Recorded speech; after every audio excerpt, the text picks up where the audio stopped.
Assalamualaikum warahmatullahi wabarakatuh. Saya Rizkayu Andira. Pada kesempatan kali ini, saya akan mempresentasikan PowerPoint dengan judul Implementasi Pengendalian Manajemen.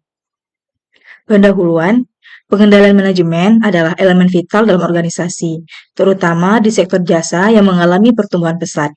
Dalam presentasi ini, kita akan membahas pengendalian manajemen di organisasi khusus, serta proses merancang sistem kontrol yang efektif. Dengan memahami tantangan dan karakteristik unik dari sektor jasa, kita dapat mengembangkan strategi yang lebih baik untuk meningkatkan efisiensi dan efektivitas operasional. A. Pengendalian manajemen pada organisasi khusus, aplikasi pada sektoral. Pengendalian manajemen dalam sektor jasa memiliki karakteristik yang berbeda dibandingkan dengan sektor manufaktur. Pada awal abad ke-20, pekerjaan di sektor jasa mulai mengungguli sektor manufaktur. Data menunjukkan bahwa pada tahun 2005, pekerjaan di sektor jasa telah berkembang lebih dari 2 kali lipat dibandingkan dengan manufaktur, menandakan pentingnya pengendalian manajemen dalam konteks ini. Pertumbuhan sektor jasa.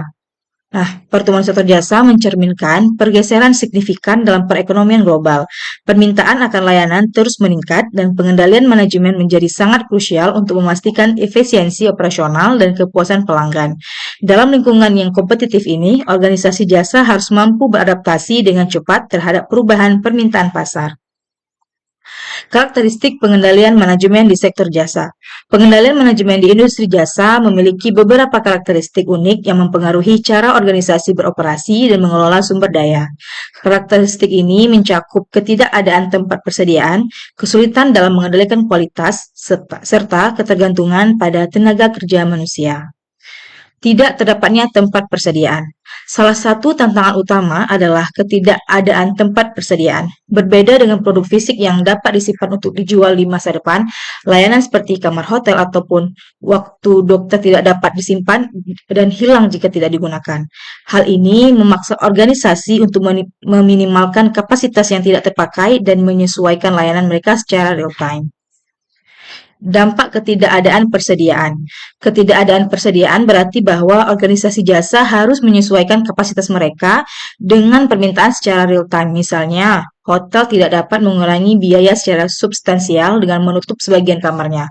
Oleh karena itu, pengelolaan kapasitas menjadi sangat penting untuk memaksimalkan pendapatan. Kesulitan dalam mengendalikan kualitas. Industri jasa juga menghadapi kesulitan dalam mengendalikan kualitas. Sementara, industri manufaktur dapat memeriksa produk sebelum dikirim ke konsumen. Kualitas layanan hanya dapat dinilai setelah diberikan. Evaluasi ini seringkali bersifat subjektif dan tergantung pada pengalaman pelanggan, sehingga menciptakan tantangan bagi manajer dalam menjaga standar kualitas. Tenaga kerja padat. Sebagian besar industri jasa adalah padat karya dan tidak dapat mengotomatisasi banyak proses. Hal ini berarti bahwa pengendalian biaya harus fokus pada manajemen tenaga kerja secara efektif untuk memastikan efisiensi operasional. Keterampilan dan motivasi karyawan menjadi faktor kunci dalam keberhasilan organisasi. Organisasi multi-unit. Banyak organisasi jasa beroperasi dalam banyak unit kecil seperti jaringan restoran cepat saji atau perusahaan penyewaan mobil. Data dari setiap unit dapat dibandingkan dengan sistem yang lebih luas untuk mengidentifikasi unit berkinerja tinggi dan rendah. Ini memungkinkan manajer untuk melakukan analisis kinerja yang lebih mendalam dan mengambil tindakan perbaikan yang diperlukan. Pertumbuhan historis akuntansi biaya. Akuntansi biaya awalnya itu dikembangkan untuk industri manufaktur, sehingga banyak konsep perlu disesuaikan untuk memenuhi kebutuhan spesifik organisasi jasa.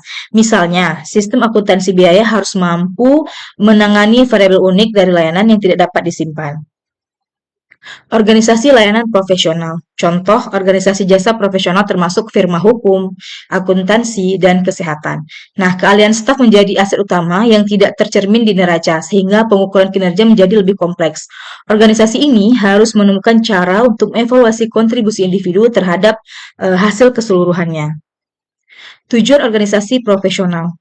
Tujuan utama organisasi profesional adalah memberikan kompensasi yang memadai kepada staf profesional mereka. Namun, seringkali para profesional ini hanya bekerja itu paruh waktu dalam aktivitas manajerial, sehingga penting bagi manajer untuk memahami dampak keputusan mereka terhadap kinerja keseluruhan. Pengukuran output dan input. Pengukuran kinerja di organisasi profesional sulit dilakukan karena hasil kerja tidak dapat diukur secara fisik. Pemasukan yang diperoleh seringkali berhubungan dengan kuantitas layanan yang diberikan, bukan kualitasnya. Hal ini menciptakan tantangan dalam menetapkan standar kinerja yang realistis dan objektif. Dimensi kecil organisasi profesional. Sebagian besar organisasi profesional relatif kecil dan beroperasi di satu lokasi. Ini memungkinkan manajemen senior untuk secara langsung memotivasi karyawannya dan mengawasi operasional sehari-hari. Namun mereka juga perlu menetapkan anggaran dan perbandingan kinerja agar tetap kompetitif. Pemasaran dalam organisasi profesional. Kode etik sering membatasi pemasaran terbuka oleh para profesional. Namun, pemasaran tetap penting dan dilakukan melalui kontak pribadi serta komunikasi lainnya. Aktivitas pemasaran ini seringkali dilakukan oleh para profesional saat mereka bekerja langsung dengan klien. Penetapan harga di organisasi profesional. Nah, harga pekerjaan biasanya itu ditentukan berdasarkan waktu yang dicatat oleh si staf profesional ini. Tarif tagihan per jam mencakup gaji tingkat profesional ditambah dengan biaya administrasi dan pendapatan. Variabilitas harga antara spesialisasi juga mencerminkan permintaan pasar terhadap keahlian tertentu. Pusat laba dan harga transfer. Unit pendukung seperti pemrosesan informasi menagih unit yang menggunakan layanan mereka, menciptakan pusat laba dalam organisasi jasa. Ini memungkinkan analisis kinerja lebih mendalam serta membantu menentukan kontribusi setiap unit terhadap profitabilitas keseluruhan perusahaan. Perencanaan strategis dan penganggaran. Sistem perencanaan strategis formal jarang diterapkan di organisasi profesional karena kebutuhan unik mereka. Rencana strategis biasanya itu lebih fokus pada rencana operasional jangka panjang daripada rencana besar untuk semua aspek operasi bisnis. Kontrol operasional. Kontrol operasional sangat penting dalam pemrograman profesional. Rasio penagihan waktu dipantau ketat untuk memastikan efisiensi operasional dan mengidentifikasi area perbaikan jika diperlukan. Rencana tertulis perlu juga dikembangkan untuk setiap proyek guna membandingkan kinerja aktual dengan rencana awal. Pengukuran dan evaluasi kinerja. Evaluasi kinerja ini pada para profesional dapat menjadi sulit karena metrik objektif kadang itu digunakan tetapi seringkali penilaian itu bergantung pada yang namanya evaluasi manusia oleh atasan atau klien. Ini membuat penilaian kinerja menjadi subjektif dan terkadang itu nggak adil. Lembaga jasa keuangan. Nah, untuk lembaga jasa keuangan itu termasuk bank umum, perusahaan asuransi, reksadana, dan lembaga keuangan lainnya itu berfokus pada pengelolaan dana dan berperan penting dalam perekonomian global dengan menawarkan berbagai macam produk keuangan kepada masyarakat. Karakteristik khusus lembaga jasa keuangan. Nah, perusahaan ini memiliki aset moneter sebagai mayoritas kekayaan mereka dengan transaksi yang bisa berlangsung selama bertahun-tahun. Hal ini menuntut pengendalian manajemen yang cermat untuk mengelola risiko serta memastikan kepatuhan terhadap regulasi yang berlaku. Risiko dan penghargaan di jasa keuangan. Perusahaan jasa keuangan sering menerima risiko dengan harapan imbalan yang lebih tinggi. Keputusan bisnis melibatkan kompromi antara risiko dan imbalan. Semakin tinggi risiko, semakin tinggi pengembalian yang diharapkan dari investasi tersebut. Teknologi dalam jasa keuangan. Teknologi informasi telah merevolusi industri ini melalui inovasi seperti ATM dan layanan perantara online. Inovasi ini meningkatkan efisiensi operasional serta aksesibilitas bagi pelanggan dalam mendapatkan layanan keuangan. Kontrol sektor keuangan. Nah, untuk sektor keuangan ini dikontrol ketat oleh yang namanya hukum untuk memastikan kepatuhan terhadap norma sosial. Kepercayaan menjadi kata kunci dari sistem kontrol di bidang ini. Tanpa kepercayaan publik, stabilitas sektor keuangan akan terancam. Proses transaksi di industri perbankan. Memahami kerangka proses transaksi adalah langkah pertama dalam membangun sistem pengendalian manajemen di industri perbankan. Diagram alien membantu menggambarkan alur transaksi secara jelas sehingga memudahkan identifikasi titik kendali kritis. Definisi neraca. Neraca adalah pernyataan status keuangan perusahaan yang menentukan aset, kewajiban, dan ekuitas pemilik pada waktu tertentu. Nah, ini menggambarkan kekayaan bersih perusahaan serta hubungan antara aset dan kewajiban secara seimbang. Activity Based Costing atau ABC adalah metode akuntansi biaya yang lebih akurat dibandingkan sistem tradisional dengan melacak biaya berdasarkan aktivitas yang dilakukan. Nah, metode ini memberikan informasi biaya yang lebih tepat untuk produk atau layanan serta membantu pengambilan keputusan berbasis data. Nah, dengan ABC ini perusahaan dapat memperoleh informasi biaya yang lebih akurat untuk produk atau layanan serta membuat keputusan akuntansi yang lebih baik berdasarkan analisis aktivitas terkait. Karakteristik pengendalian manajemen di sektor jasa. Nah, pengendalian manajemen di industri jasa memiliki beberapa karakteristik unik yang mempengaruhi cara organisasi beroperasi dan mengelola sumber daya.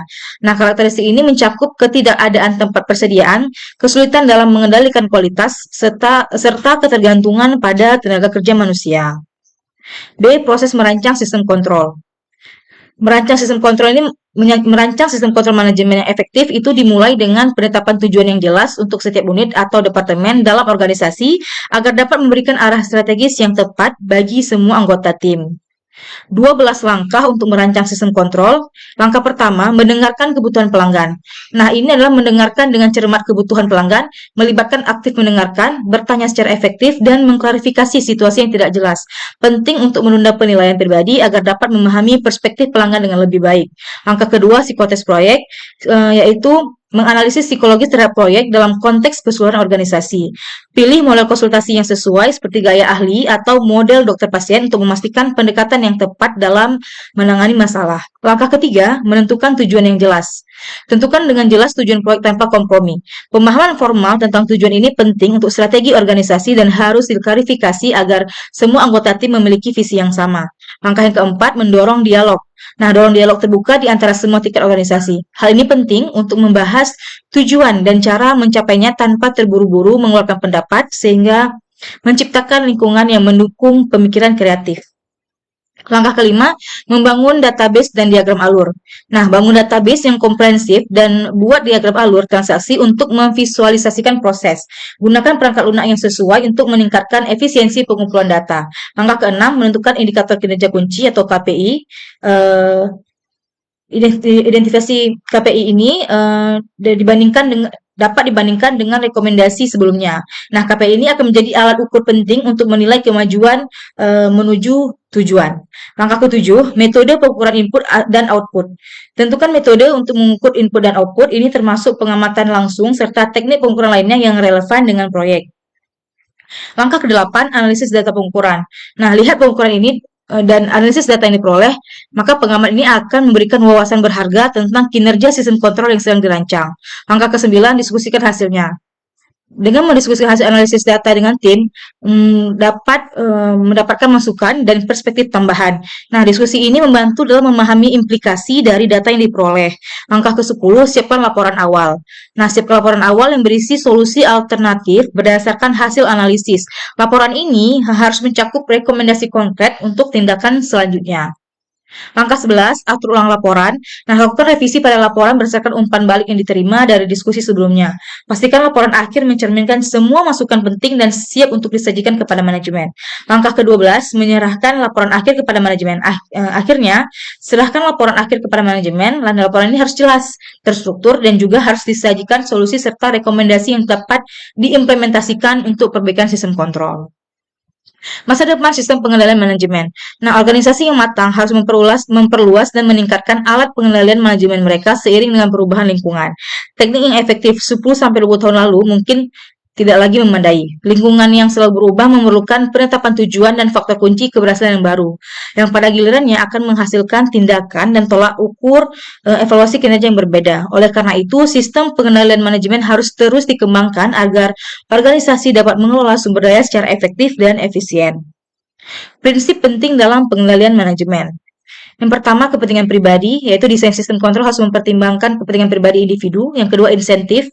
Rancangan insentif yang memungkinkan pencapaian tujuan organisasi bersamaan dengan kepentingan individu. Yang ketiga, evaluasi kinerja. Kinerja aktual harus dievaluasi berdasarkan harapan dan rencana dengan kemungkinan revisi produk. Yang keempat, kinerja non-keuangan. Kinerja non-keuangan ini sama pentingnya dengan kinerja keuangan untuk keberlanjutan jangka panjang. Yang kelima, standar pengukuran. Tetapkan standar pengukuran itu di seluruh rantai nilai bisnis untuk memastikan integrasi semua aktivitas penting. Yang keenam, tinjauan berkala. Secara berkala tinjau keberhasilan sistem pengendalian manajemen untuk memastikan tujuan tercapai. Yang terakhir, pembelajaran dari pengalaman. Belajar dari keberhasilan dan kegagalan dalam pengelolaan persaingan global untuk meningkatkan sistem kontrol di masa depan.